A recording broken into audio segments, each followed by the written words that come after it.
O medo talvez seja o sentimento mais incontrolável das pessoas, algo instintivo, natural e que todos temos. Na Guerra dos 1000 Anos de Bleach, alguém ousou desafiar o próprio medo, enfrentar o que nem mesmo a sua própria inspiração foi capaz. Essa Shinigami é Rukia Kuchiki, aquela que desafiou Esnoto, o Quincy designado como medo, para um duelo de vida ou morte. Opa, e aí guys? Hoje vamos narrar uma das batalhas mais bizarras e criativas do mangá de Bleach. Uma luta que mostra a evolução de uma personagem muito amada, a Rukia, e também o desenrolar de um Quincy que chamou muita atenção, como é o Esnoto. Mas antes de tudo, esse vídeo realmente foi muito trabalhoso, e tudo que eu te peço em troca é o seu like. Seu like é muito importante para apoiar meu trabalho e também para me ajudar a levar esse vídeo aqui para cada vez mais pessoas. Então agora sem mais enrolação, vamos falar de Bleach. Após o primeiro ataque Quincy ao Sereitei, Rukia, Renji, Ichigo e Byakuya são levados ao Palácio Real após ficarem muito feridos. Todos eles se recuperam nas fontes termais do Demônio das Fontes, Tenjiro Kirinji. Posteriormente, passam por cada um dos capitães da Divisão Zero, com seus devidos treinamentos e ensinamentos. Eles comem no castelo de Kiryu Hikifune. Posteriormente, passam pelo reforjamento das Zanpakutos, feitas por Oetsu Nimaiya. O treinamento seguinte é com Shutara Senjumaru, considerado por Rukia e Renji como o mais assustador e difícil dos treinamentos. Renji se lembra apenas de Senjumaru, falando para ele tirar a roupa inteira, e que se ele não fizesse isso, ela cortaria o seu negócio. E Rukia apenas diz que era muito bom ele se lembrar apenas dessa parte, e não se lembrar o que aconteceu depois. E agora por fim, os dois estavam no palácio de Ichibe Ryosubi, onde procuravam se acostumar com a gigantesca concentração de Reishi que ficava naquele ar. Nos primeiros momentos naquele palácio, eles mal conseguiam respirar ou se mover, mas conforme foram treinando, eles passaram a se olhar enquanto levantavam suas espadas, para com a concentração de seus corpos, eles se acostumarem com o Reishi ao redor. Rukia descreve que no início, ela se sentia completamente pressionada, mas após o treinamento, ela apenas sentia como se estivesse imersa em água. Enquanto isso, Byakuya se recuperava nas fontes termais. Ele foi o homem que mais tempo havia passado dentro das fontes, desde sua criação. Kuchiki jura que com essa entre aspas nova vida, ele daria tudo de si para se tornar bem mais forte. Ichibe sai do templo e chama tanto Rukia como Renji para treinar lá dentro com ele. Agora na visão do monge, eles já estavam preparados. Após treinarem, tanto Rukia como Renji partem em direção ao Soul Society, podendo vê-la após algumas horas do início do ataque Quincy. Rukia até mesmo comenta que aquilo ali não era mais local que eles conheciam, e sim a Vanderreich.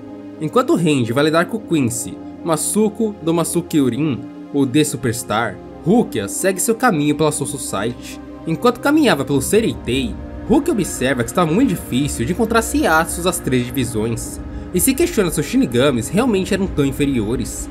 Até aquele momento, ela só havia achado a Hyasu da Tenente Kotetsu. Rukia parecia preparada para um combate a qualquer momento. É quando ela acaba surpreendida por Esnoto, o Defir do Shooter Raita, segurando o braço de Rukia por sua Hyasu, chamando a atenção da Shinigami. Em seguida, Esnoto revela a Rukia que ele era o Quincy que roubou a Bankai de Byakuya e o derrotou durante a última invasão Quincy. O Quincy parecia ter informações prévias sobre a Rukia e se questionava se Byakuya iria enfrentá-lo caso ele a matasse, já sabendo que o Shinigami estava vivo devido à dispersão das Bankais. Assim, o Quincy inicia a batalha, atacando Rukia com seus espinhos até feri-la. Porém, nesse momento, ele ouve a pergunta sobre o medo. Rukia pergunta se o medo dele era encontrar alguém que fosse imune à sua habilidade. Esnoto não entende ao certo o que a menina queria dizer. Em choque, o Quincy faz um discurso sobre o medo. Abre aspas. Todas as pessoas possuem algo que as mantém seguras e as que fazem ter medo. Quando alguém se sente seguro e em paz, e perguntam o motivo disso, a pessoa sempre responde que não sabe o motivo. Entretanto, quando alguém está com medo, até o mais estúpido sabe o motivo. É escuro, frio, alto, apertado, doloroso, sujo. É possível enumerar as razões do medo. Se investigar mais a fundo, toda segurança está ligada à vida, e todo medo está ligado à morte. Até mesmo as pessoas que não sabem por que querem viver, saberão dizer o porquê não querem morrer. Não somente as criaturas têm sentimentos, mas todos os seres vivos, instintivamente, tentam evitar a morte, e, por consequência, o medo. Todos os seres vivos vivem para escapar do medo, se tornam fortes para escapar do medo, crescem para escapar do medo. É impossível escapar do medo, já que o medo é a essência da vida. Fecha aspas. É quando Rukia revela que ela já está morta, já que essa é a habilidade de sua Shikai, Soji no Shirayuki, explicando que todas as células de seu corpo estavam com funcionamento suspenso devido ao congelamento de sua Shikai. Então naquele momento ela não tinha medo. Rukia inicia seu ataque contra o Quincy. Primeiro, Esnoto sofre um corte profundo em seu ombro. Esse corte nem mesmo sangra por causa da temperatura da lâmina. Na sequência, passa por um terremoto ao tentar reagir. E no fim, é congelado na temperatura de zero absoluto pela Shikai de Rukia, fazendo aqui algo como uma derrota para o Quincy. Em meio ao congelamento, Esnoto se lembra de Vossa Majestade, o Rei Quincy e o Habarra. Isso enquanto sentia medo, mas seu medo de Rukia era muito menor do que seu medo por Sua Majestade. Nesse momento, o Quincy ativa sua Quincy Forstendg Tatarforas. Sua aparência ficou bem mais assustadora, uma aparência que me lembrou imediatamente a creepypasta do Jeff the Killer, com uma coroa de luz e uma costura por toda sua barriga.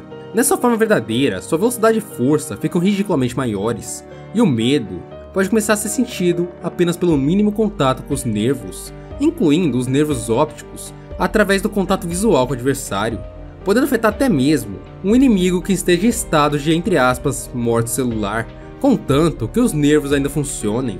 Assim, finalmente, conseguindo fazer Rukia ser pega pelo medo, através de sua visão. Nessa forma, ele também criou uma cúpula na área em volta dele e de sua adversária, onde diversos olhos apareceram para o contato visual ser praticamente inevitável. Mas é aqui que novamente ele se encontra com Byakuya, que corta sua cúpula de olhos onde estava ele e Rukia, invadindo o local. Esnoto ataca Byakuya com diversos olhos em massa, mas apenas sua Shikai, agora muito melhor treinada, até mesmo sendo confundida pelo Quincy com sua Bankai, Byakuya se defende de todos os golpes, e agradece a Esnoto por tê-la ajudado a evoluir, e isso gera um ódio imensurável no Quincy, que libera sua transformação final, abrindo a costura de sua barriga. Assim, ele assume uma forma bizarramente maior e mais assustadora, com seu corpo ficando preso a um corpo maior que sai de sua barriga, uma verdadeira transformação arrepiante e bizarra, buscando aumentar ainda mais o funcionamento de sua habilidade. Byakuya comenta com Rukia que no caminho até ali sentiu a Hyattsu dela, admitindo que sua irmã havia ficado muito mais forte. Palavras essas que Rukia sempre quis ouvir de Byakuya. O Capitão Kuchiki também diz que o medo pode nascer de qualquer pequena ansiedade que está no coração, perguntando se ela ainda estava com medo. Quando Rukia afirma que não, Byakuya vira suas costas para o Quincy e simplesmente vai embora, dizendo que quem derrotaria o Esnoto seria Rukia Kuchiki. O Quincy não entende direito o que estava acontecendo, até que ouve as seguintes palavras: Bankai. Nesse momento, a Haka no Togami de Rukia é acionada, a temperatura cai, e tudo que Esnoto consegue pensar é naquele dia que estava no hospital e se encontrou com Yu Habarra. O medo tomou completamente seu corpo, e sem que nem mesmo ele pudesse reagir, a sua morte chega de forma avassaladora e indolor. Em um piscar de olhos, sua vida foi ceifada por Rukia. Haka no Togami congelou toda a área ao redor em questão de um instante, congelando o corpo do Quincy em uma temperatura próxima do zero absoluto, e o finalizando ao dividir sua cabeça ao meio. Rukia saiu do estado de sua Bankai lentamente, com a ajuda de seu irmão Byakuya. O capitão elogia a Bankai dela, dizendo que era esplêndida em se precipitar, sempre tendo em mente que uma espada na mão de quem está prestes a morrer nunca será capaz de proteger alguém. Em seguida, ele segue caminhando, enquanto Rukia vai seguindo seu irmão. Agora finalmente juntos, os dois protegeriam a Soul Society.